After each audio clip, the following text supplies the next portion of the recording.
বানর প্রথমবারের মতো রান্না করেছিল, কিন্তু তার রান্নার স্বাদ এতটাই খারাপ ছিল যে হাতি বমি করার উপক্রম হল। ঠিক তখনই আকাশ কালো মেঘে ঢেকে গেল এবং বাজ পড়ল।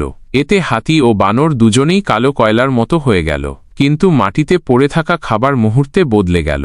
বানর একটু তুলে মুখে দিতেই দেখল গরম, তাই ফুঁ দিয়ে ঠান্ডা করে যেই না খেল, তার স্বাদ লাগল অসাধারণ।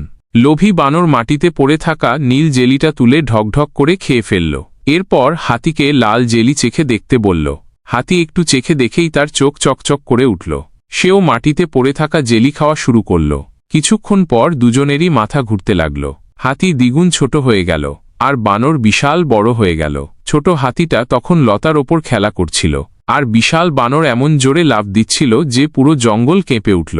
জিরাফ যখন দেখল হাতি উড়ছে আর বানর তার চেয়েও বড় হয়ে গেছে, তখন সে নিজের চোখকে বিশ্বাস করতে পারল না। বানর আর হাতি কলা গাছের কাছে পৌঁছাল। ততক্ষণে বানর আরও বড় হয়ে গেছে, আর হাতি এত ছোট হয়ে গেছে যে বানরের পায়ের কাছে এসে দাঁড়িয়েছে। বানরের হাত থেকে একটা কলা ফসকে ছোট হাতির ওপর পড়ল। বানর বুঝতে পারল কিছু একটা গণ্ডগোল হয়েছে। সে হাতিকে নিয়ে গাছের নিচে গেল। ঠিক তখনই আকাশ আবার অন্ধকার হয়ে গেল।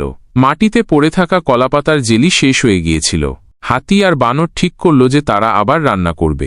তারা নানা ধরনের ফল সংগ্রহ করল। এর মধ্যে তাদের শরীর অনবরত পরিবর্তিত হচ্ছিল।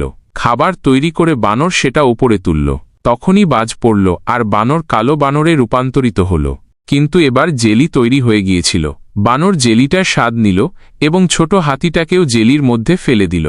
অবশেষে দুজনের শরীরই আবার স্বাভাবিক হয়ে গেল। আপনার যদি এই ভিডিওটি ভালো লেগে থাকে, তাহলে টিএক্স কার্টুন এক্সপ্লেইন চ্যানেলটি সাবস্ক্রাইব করতে ভুলবেন না। আমরা আপনার জন্য আরও মজার গল্প নিয়ে আসব।